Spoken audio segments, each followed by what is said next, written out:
you know what time it is. You know what time it is. You're locked in and loaded to a new episode of the DLS, man, the Day Late Show. This is episode 9 of season 4 of the Day Late Show, and we got a very, very special guest. I call him the voice of the people, the voice of Dallas himself, Mr. Q, the speaker in the building, joining us in the DLS family, man. Welcome to the show, man. How you doing? I appreciate you, man. I feel great, man. How you doing today? I appreciate y'all for having me, man. Oh, man, can't it's always a blessing. I don't care where I'm at. I appreciate y'all for having me, man. Let's do this. Hey, bro, I really appreciate you for stopping through, having a conversation with us tonight, man. I know you got a very tight schedule, busy. But thank you, bro. Oh, man, it's all love. Let's get the people a show. Let's get the people a show, man. Let's get right into it then. Each week here on the show, we always like to kick off the show with just a quick debrief of our highs and lows of the week, where you think you can improve, and what your goals is, right? Right. So we're going to kick it off. We're going to start with you, man. What's your highs and lows for the week?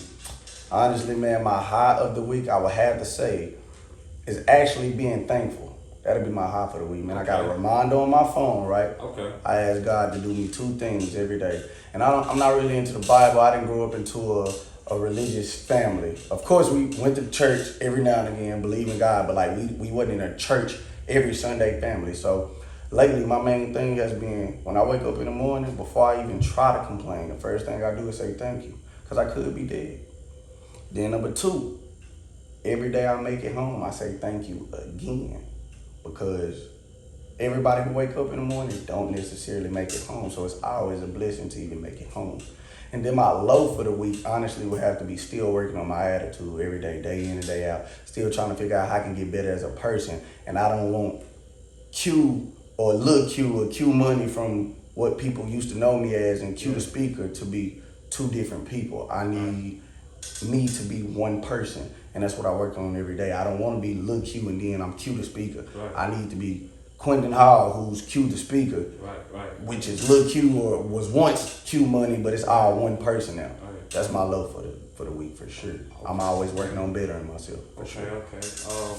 Well, for me, my highest for the week is I got back out and started back working. You know what I'm saying? I'm enjoying the position that I'm in. Having fun with my new team, we building, we going, so that's a high for the week for me. Low, it's just basically, piggybacking off of what you're saying, just being able to be consistent, being able to find that balance. Mm-hmm. You know, it's a lot that's going on in the world today, it's a lot going on in all our lives, right? So it's just, it's easy for us to get off balance sometimes and get, frustrated or whatever, but like you say, the main thing is we got to learn how to keep the balance. Yes, so sir. we can be able to, reach the goals and stuff that we set for ourselves. Yes, sir. So, Q, man, everybody knows you speak, right? Right. So today I felt like we need to get to know Quentin Hall. We need to understand, you know what I'm saying, how did Q the speaker to come to be. Right. We didn't have conversations before. We didn't had, interviews and stuff before. But I feel like this one here is special. Right. And the reason why I feel that is because now you really are going to be able to tell your story and let people see it from Quentin's eyes. Right. So let's get into it, man. So tell us, bro, where you from? I'm from Dallas, Texas, baby. I was born and raised in Dallas. Grew up on John West, then we moved to Mesquite. That's where I'm from, baby. Home and raised. I love Dallas to death. Texas, baby, stand up. Okay. So what was it like growing up, man? Man, growing up, it was cool. I had my mom. It was only me, my mom, and my sister for the most part, always. My mom tried to keep me out of as much trouble as she could, honestly. Right. Only thing was my mom worked. She was an entrepreneur, but my mama worked like 10-hour shifts. She did hair all day. Right. So they just kind of left me and my sister to, do whatever we, had to do. We always was taught, look after each other. I was taught great character, morals, and values, but I think somewhere along the way, I just kind of decided I wanted to go see what other things were like and kind of get in some trouble.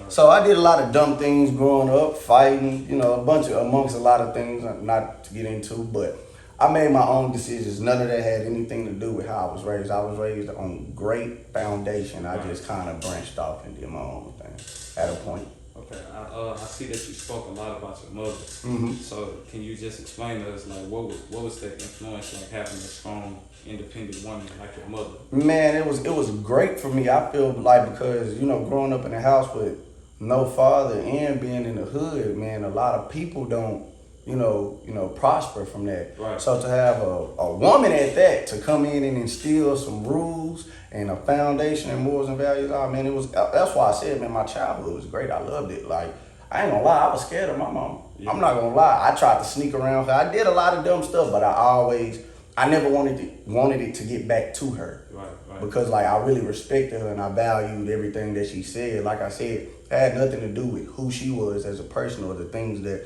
she taught me. It was just more something that I decided I wanted to do on my own. So having that influence was very great, because now the things that my mom was trying to teach me 10, 15 years ago, I'm just now realizing. Yeah. And I think that's what messes me up a lot as well, because now at the age of 24, I have questions. Right. But I don't have the answers. I don't have people to go to. I have a grandmother. Right. One of my grandmothers is deceased. I have 3 other grandmothers. And, I'm just now finally kind of starting to talk to my pops a little bit, not really.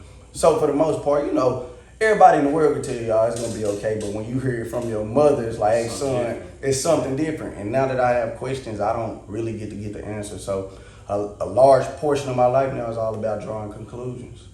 So that's what I got to do. Okay. So, Okay. So let's say, you're in high school now. Mm-hmm. Things are changing. What would you say was some of the key points in your life where you knew that you was different? Like you knew the path that was called for you was going to be different. High school didn't really show me that. Honestly, man, I think I was just kind of like everybody else. My path came to show me that I was different really after college. I think in high school, I was just on the same tip of everybody else. Man, I'm playing football. I'm about to go to college. Next step is the NFL. That was my goal. So at no point in the end did I think I was different other than the fact I thought I was just cold at football. You feel? So I thought that was going to be my changing point and feel like, oh, I'm different from everybody else. But no, that was not it. So high school in general, the only thing that really showed me I was different was I was always smart. I always passed my class. I was anytime I did dumb things, even in school, I was always excelling. I took AP classes, pre-AP classes. I was always smart. I've never played about school. My mama didn't play about school, so I really ain't have a choice. Right. I just did the dumb things outside of that. But that's what made me know I was different, if I would say. It'd have to be my grades. Okay. People knew I was smart for sure. I was always known to be smart. Okay, so I see you spoke on your sister too, man. Just can you kind of touch on what that relationship is like? Because a lot of us have that sibling, but it's a special bond. Like when you say that you know that you gotta have each other back, you gotta be able to face the world when it throws those bumps and nicks to you. So can you just touch on that a little bit and explain to us, what that relationship is like between your sister? Me and my sister have a weird relationship, right? So it's like me and my sister, we love each other dearly. My sister is 4 years older than me, but it seems like our whole life I have been the big brother. Right. Even though I'm 4 years younger, I've always been the one, like, I'm setting the first, like, I'm the person who's gonna set the foundation. I'm gonna lead the way. Right. So I'm the one who's leading by example. So it's always been like that. My sister know I got her through thick and thin. And I'm sure she feels the same and does the same, but for me, it's always like I have to be the one that set the example. I'm gonna be the one to go in head first. Whatever it is, I'm gonna lead by example every time. So my sister always knows she can come to me, she can call me anytime, and if I got it, she got it. I lay down and die for her any given day, for sure. And that's real. That's the last of my mom I got, so I gotta make sure she's straight. So I think that's another reason too why I go hard. Yeah. That's the last little piece of my mom I got, so I'm gonna make sure I look out for her always. And that's respect. Sure. That's respect. So in so many, man, what was the defining moment in your life where you knew it was time for you to change over, to cross over into that path? Honestly, getting kicked out of college, I was 19. I had what was that like? Man, I had went under investigation. I was looking at 2 years. Me and a couple of my boys. One of my boys ended up going to jail. He got 5 years. He just recently got out of jail. A lot of us went under investigation. We couldn't get convicted of any charges. What he went to jail for and what we went under investigation for, it's a crazy story, irrelevant. But we did some dumb things, made some dumb decisions, got in trouble, trying to be hood, trying to be gangster. And once we went under investigation at the time, they told me like you was facing 2 years. And as they were telling me that, my mom was sick with stage 3 cancer. Okay. So had I went to jail, I would not have been able to see my mom. Feel what I'm saying? So at that point, I was like, you know what? That was the last straw for me. I was like, if I get through this situation, I'm gonna change. So I was like, all I need to do is not go to jail. Once I decided, they said they couldn't send me to jail, I got expelled from school. Right. They still said I couldn't be on campus. I couldn't be 50 feet within campus, or it would be a trespassing ticket. Right. I packed all my stuff, and I said that day, I said, you know what? I'm gonna change, and I'm about to figure me out something to do with my life, and I'm gonna just go from there. So my initial thought was that I was gonna come home and be a hard-working man, get into construction or whatever it may have been. I was home for a month and a half, and I was doing good. Found me a job. My mom was letting me stay with her, and she called me one day and said she couldn't breathe as she was walking up the stairs, and I'm like, what? Okay, go to the hospital, think a regular day. Right. She said by the time she was at the bottom stair and got to the top stair, she was so out of breath, she thought she was gonna pass out. So she said, son, I'm gonna go check into the hospital.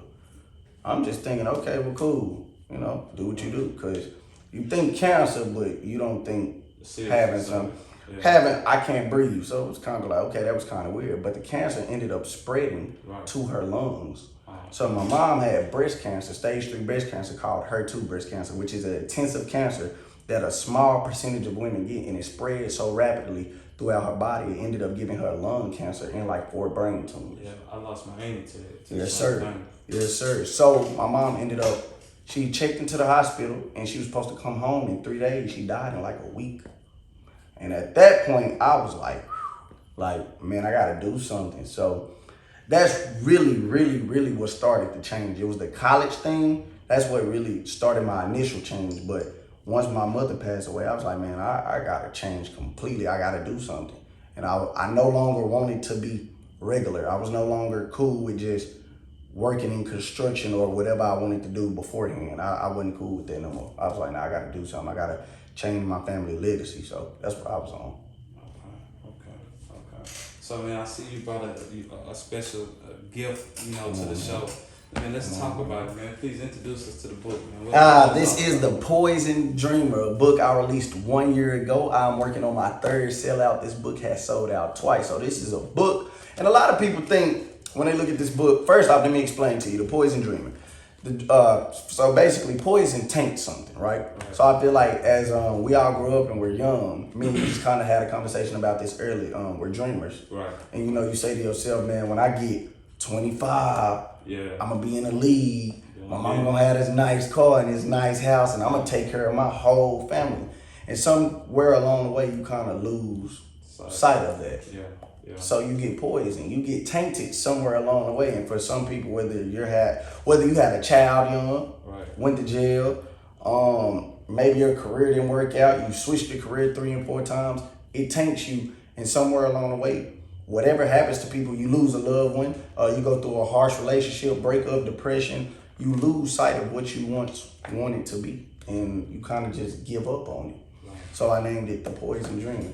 And I got so much backlash for this title because I was told it sounded like a scary movie and thriller and things like that. And it wasn't the correct name for a motivational or a book about perseverance. It shouldn't have been named The Poison Dreamer. But I didn't care what anybody thought. I was like, I'm going with it, and that's what I did. That's what was put on your heart to name. Oh, most definitely, because the original name of this book was going to be Don't Let Life Happen to You. Right. And the whole time I wrote this book, the name of this book was Don't Let Life Happen to You. The day before I published it, I named it The Poison Dreamer. And it stuck. And I was like, that's what I'm going with. Yeah. I like it. As soon as I said it, I was like, oh yeah, that's thick right there. I'm keeping that. Yeah, so it sounded good to me. I went with it. All right. Most definitely. Man, take us on the journey. Like, what was the process like? What was the process like of you just sitting down and being like, man, I'm going to write a book, and then actually doing it? Like, talk to us. Like, how was So, I sat in the house, sleeping in my grandma's twin bed. I'm in the living room. I didn't even have a room. I had to share a closet with my sister. I went in there one day. I was like, man, I had started speaking just on my phone. I wouldn't even cue the speaker yet. I was just making speeches to kind of really help myself. It was therapy. So I started kind of blowing up, and then I felt like it was only so much you could say in a video before you lose someone's interest. Even like with a podcast, with a TV show, with a movie, right? Yeah. With a song. Yeah. You give a song about 30 to 45 seconds when you first listen to it, right? And after that, you like, no, I ain't feeling that. Listen to it. So I felt like I couldn't say everything I wanted to say in these speeches. It would take me like 50, 60, 70 hours. So I said, you know what? Walked in there one day. I said, hey, Grandma, how much you think it'll cost to write a book? She said, I'm sure, her exact words, she said, I'm sure it wouldn't be as expensive as the paper it costs you to put it on. Now, I didn't know what it meant at the time when she said that, but I was like, all right, whatever. And she had a computer, she had a Mac. I went in there and I started typing. Yeah. And along the way, man, I dealt with a lot of trials and tribulations. Within this process, my mother had already been passed. I was working 2 jobs. I only slept 3 hours a day. I slept on a twin bed in the living room. I went through bad relationships with different people, whether it was a spouse or family members or a cousin. I had fights with my cousin. And throughout this entire process, I kept speaking. I went through so many struggles. Within that, one of my grannies ended up dying. And there was a lot of troubles.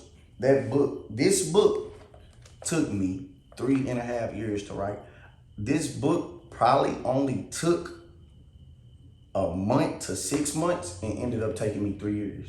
So let me ask you this: would you say you writing that book was a therapy for you to cope with everything? Oh, yeah. Or you dealt with some things that a lot of people can't withstand? Oh, yeah. You know, and I don't think you understand how strong of a person that is to deal with stuff like that. Yeah. You know what I mean? So would you say that book was something that helped you cope?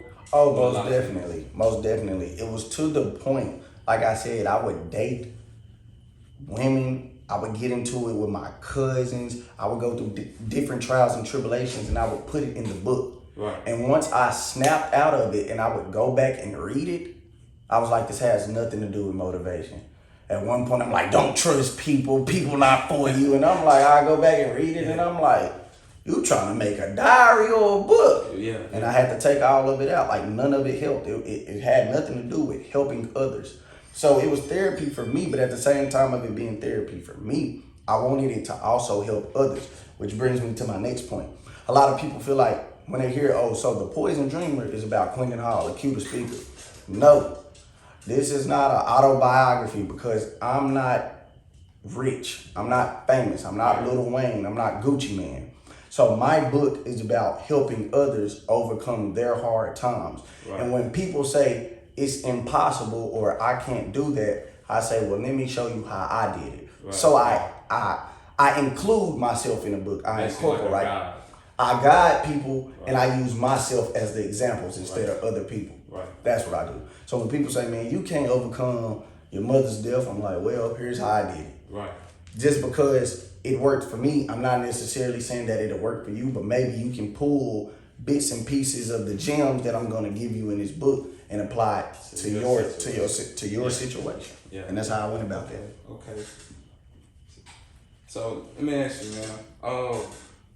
I did say before we got into, just introduce you to the speaker and the things that you got going on in that lane. Just like, what are some things that you've been seeing like in today's generation that you just feel from a motivational speaker and just an entrepreneur, businessman, young black man as you are? What are some things you see that you feel that can be changed or we need to? Are we talking about with the youth? Just with anything. I feel like today's society is full of as they call them wave riders, but it's people who are very persuaded. So to be everybody's followers nowadays, and I feel like that needs to be changed. When I first started speaking, I was the preacher boy and you the church guy and okay pastor and deacon. I grew up around a lot of people who get scolded. They like to crack jokes, but I went and did my own thing. I didn't want to be a rapper. I didn't want to be I wasn't trying to go into sports anymore, and I wasn't trying to be what everybody else was trying to be. I thought to myself, I want to make a change for people who I see struggling. My biggest thing is once I was down on my luck and I was in my darkest times, I said I wouldn't wish this on my worst enemy. My mom passed away and my granny passed away. And I'm out here broke, don't have nowhere to stay, can barely afford to put food in my mouth. And I said to myself, if I can figure out if I could just crack the code, it wasn't to get rich. Right. It wasn't to get famous. It was like, if I can just figure out how to dig myself out of a hole, I can teach somebody else the same thing. That's all I was in for. That's all I was in it for. If I can do it, somebody else could do it. So when I thought about that, that's how I became who I became. I didn't care about what everybody else was doing. When I first got into speaking, I wasn't even popular. I was getting 20 likes, 13 views, but I just didn't stop. And I never cared what people thought. I was just always like, it wasn't about the people who were spectating. It was more about the people who needed help. So that's what it was for me. So I definitely feel like in today's society, what needs changing is stop being a follower and really do what you love and go after what you want to do. I don't care if you want to be a professional shoe tire and somebody told you that's the dumbest thing in the world, go for it. I don't care. Nobody. What if the road get too tough, man? What if it's too hard to bury on when you get to a point where you feel like you done reached that level? You know, because in my eyes, I see a lot of people, they have that drive, but once they get to a certain level, they give up. They give up or they get complacent. You know what I mean? Right. So, what would you say to something like that for a person that think like that? Something funny about that. You know what that sounds like? What? A poisoned dreamer. Somebody who's on a road and they're going somewhere, right? And they dreaming and they got goals and aspirations, and somewhere along the way, some bruises and bumps happen. And they say, you know what? I don't want to do this anymore. And my advice to that person would be, the only way you can win in life is to keep losing. Because you got two options. You're going to lay down and die, or you're going to fight back, right? Eventually, once you lose so much, you got only one option. What's the other option? To win. That's it. You done lost so many times. So it's like, when you're losing, continue to lose, because you're one step closer to winning. You might have to take 100 losses before you get one win. So if you're on your 57th loss, the next thing you do, you might lose again. Get to your 58th, get to your 59th, get to your 70th loss, and keep going. I don't care what happens. If it's something you want to do, keep going. And I will always say this, and this is something that I just wrote a speech about. You have nothing to be afraid of, and you have no reason to quit when you know your circumstances, when you know what you're up against. Because at the end of the day, you can always say, you know what, this road getting too hard. I don't want to do this anymore.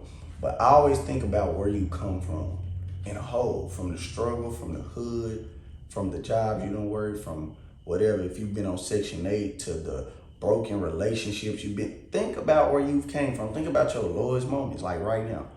I know the days where I was depressed, or I thought about just dying and I didn't want to be here no more, and just everything I went through. I thought about the days where I was like, I worked 2 jobs and only slept 4 hours a day.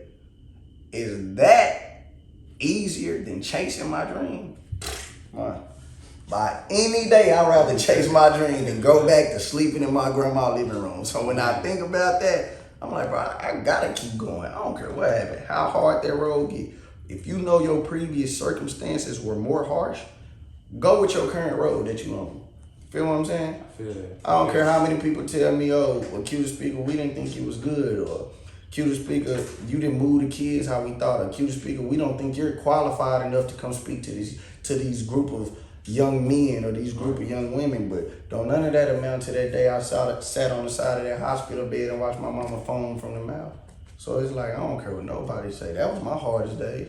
I don't care nothing about no rejection. You can't scare me with that. I done been through worse. And you ain't the T on your head, man. You ain't doing nothing but telling the truth. Come on, man. Come on, man. That's all we can do. You know I'm gonna speak on it. But speaking of the truth, man, you know, I did my research, I did my homework, you know what I'm saying? And I've been seeing a new wave that you've been starting up lately. So please, bro, tell us about the 60 seconds of truth. You know what I'm saying? What is that? Where did that come from? How did that get started? Man, talk to me.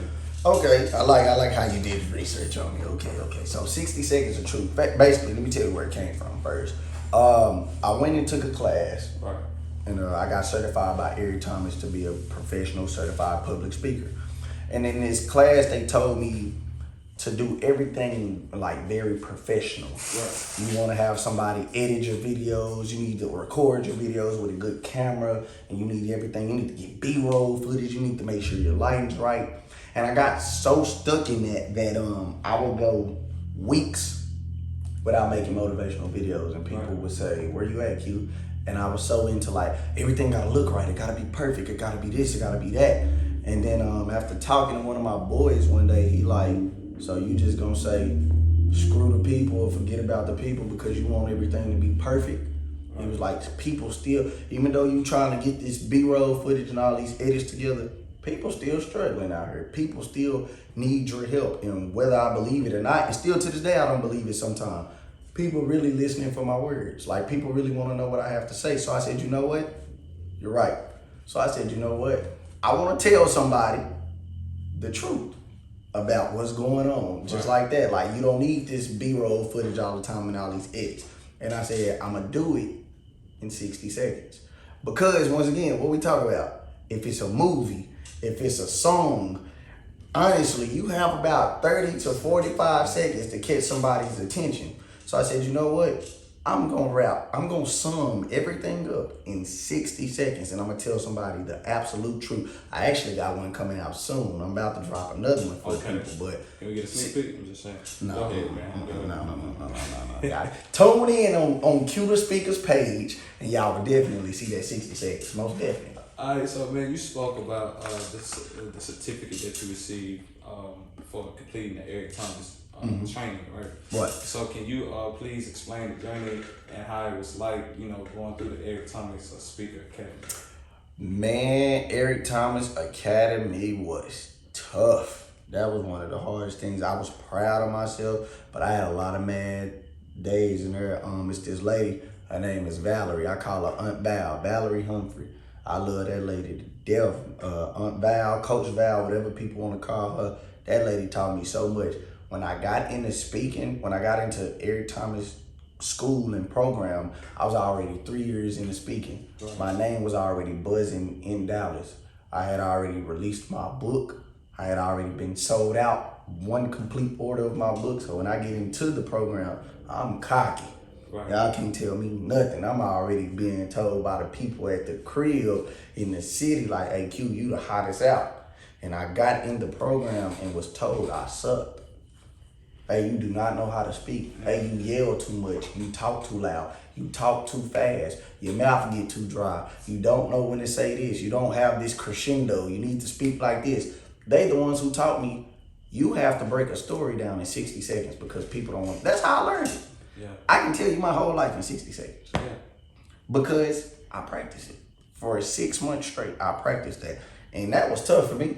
Oh, it made me so mad because I'm very competitive. Right. And for somebody to tell me after, everyday people like me and you walking up to me telling them, hey man, like, you helped me from killing myself, or you helped me deal with my depression. Everyday people are telling me this. And then I get around the coach and the coach tell me I suck. I'm like, oh no, lady, you don't know who you talking to. Like, girl, you must not know who Q Speaker is out here in these streets. But that was very challenging for me. So it humbled me for sure. So that's what I liked about it the most, and I learned a lot. I appreciate y'all. Shout out to Eric Thomas. Nah, for real. So let me ask you this, man. What would you think your world would look like if you would have never realized your passion? What do I think? I honestly think I would have been a regular guy with a good job. That's really all I was chasing, honestly. If my mom was still alive to this day, I say it all the time, I really wouldn't have cared. As long as I wasn't dead or in jail, I would have been cool still to this day. Whatever level of success I reach, I give it all back and be a regular guy and just work at Walmart, anything, and have me a child or two. Right. I think I would live a very, very basic life, waiting on my Social Security check when I get old. I think I would live a very basic life, but I would have been completely fine with it. Once football didn't work out, I tried to go to college, major in psychology, and be a counselor. Then I got kicked out of school. I was like, bro, I don't care. I'm done. Right. My mom was like, that was my mom thing too. Hey, son, as long as you stay out of trouble, stay out of jail, you going to make me happy. Because for the longest, I felt like I was letting her down. She was like, quit thinking like that. Just go out here and just be something. I don't care what you be. Just be something. Be something for yourself. Be something for me. Just go out here and be something. So I would have been cool with anything. I feel like my life would have been very basic and generic. Okay. So I just want to know, would you rather have fake love or would you rather have real hate in this journey that you're chasing? I would rather have real hate. And why you feel that way? Because fake love wouldn't do nothing but steer me in the wrong direction and make me think something that's not true. Right. As opposed to real love, you're really telling me how you feel. I can deal with that any day of the week. I want anything that's real before I want anything that's fake. Any day of the week. If you think I suck at speaking, tell me I suck at speaking. And tell me why you believe I suck at. Give me your real hate for what I do. Because that's constructive criticism at the end of the day. Facts. But what is fake love? Fake love don't help you in no way, shape, or form. It don't do nothing but misguide you, mislead you. And it's scary because if you got fake love around you, you need to move around because those people don't have your best intention at heart to begin with. You need to move around from those type of people. I would much rather have real hate any day. Okay. So, for you to be in this moment right now where you're at in life, right? Mm-hmm. Everything that you have accomplished, everything that you went through. Mm-hmm. If you can look back, what is a piece of advice that you would give young Q growing up? I would tell myself that everything that I thought was important is not. Everything that I thought was cool is irrelevant to life. And I would tell a younger me to focus on what's important and to focus on what would help you get to the next level and where you want it to be. Whether that would be being a business owner, speaking, at a young age, probably about 12 or 13, our biggest thing, especially growing up in Dallas, is you gotta know how to score because everybody want to joke on you all day. You gotta be fly. You need to have all the young ladies on your team, you feel me? So you want all the young ladies to be feeling you, and you want to look good and play good at a sport. You want to be the man, basically. That's what they call it, quote unquote. You want to be the man. And you know what's crazy? I came to find out that, don't get me wrong, I was the man when I was in school, but I came to find out like a lot of people who we often think are the men grow up and end up dead in jail or don't amount to anything other than the fact that they say, oh, I had Keisha back in the day, she was fun, and I used to be clean, but nah, it's not important. That was my main goal back then. Learn how to fight, beat somebody up, be fly, know how to score, have a couple women on your team, and just be the man around town. And that was my main goal.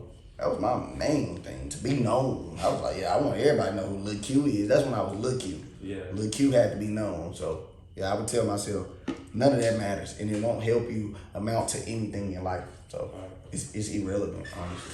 So, when they come booking Q the speaker, what are they in for? What are they getting? What are you bringing to the table? You're getting the time of your life. You're getting a young man who is very relatable, right? First and foremost, I'm 24.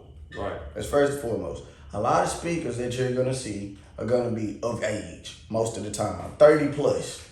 So a lot of times when you see older speakers and stuff, we often feel like as young men and young women, you remember a time when they had a speaker come at an assembly and you're like, man, they don't know what we go through. They young, they old, they don't really know what's going on in today's society. So I feel like, for one, I'm young. For two, I'm very relatable. And then for three, I'm full of life. And I know how to convey a message. So also what I'm gonna do is I'm gonna bring real life situations and relatable things into reality and help you understand. Like for instance, with the 60 seconds thing, right? 60 seconds of truth. I compared that to a song or a movie. A song got 60 seconds with you, 40, 30, if that. A song got 30 seconds with you. And you like, nah, that sucked, next.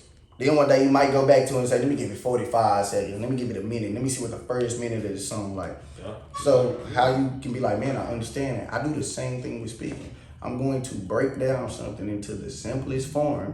And then once I get done talking, when I throw it back at you with a message in some way to help you motivate you and, help persuade you into going in this direction, you're going to be like, man, that makes sense. And it's going to be the simplest thing. So you're in for somebody who can really come and shake up a room. I don't care if they young, old. Yeah. I don't care. I'm coming and I'm with it. I love it. Okay. That's what I love to do. Okay. So, man, what's next? What's next for Q the Speaker? Next for Q the Speaker, a main stage. When I say main, I mean like I want to be up there with, you know, the Jeremy Andersons, Eric Thomas, of course, Inky Johnson, these people, Les Brown. I want to be on a paid main stage, like up here where people are really like, oh, that's Q the Speaker. We want him. Yeah. You know, people know who like I said, the Inky Johnsons is and the Eric Thomases. They know who those people are. They've been in the game for a long time. But I say it all the time. They don't know who Quentin Hall is. Yeah. They don't know who Q the Speaker is, not yet at least. And when they find out who I am, I promise you, they won't regret it. So go ahead and let them know you heard it here first on the Day Late Show. Q the Speaker say, Les Brown coming for you. Come on. Eric Thomas coming for you. Inky Johnson coming for you. Man. In the utmost respect. In the most respectful way possible. I respect all those men. I've learned from those men. I've studied those men. But in the most humblest, respectfulest way possible, I'm coming for y'all. Yes. And I truly believe I can do it better, if not just as good. Okay. I truly believe that. Okay. That's deep down in my heart. Oh, yeah, for sure. And I'm always going to speak on it. Man, so listen, before we get up out of here today, Q, man, look, is there any last things? Where can we find you? Where can we tap into Q the Speaker? And where can we locate and purchase Passionate Dreamer? All right, so you can find me on Twitter, Instagram primarily, Facebook, and YouTube at Q the Speaker. QTHESPEAKER.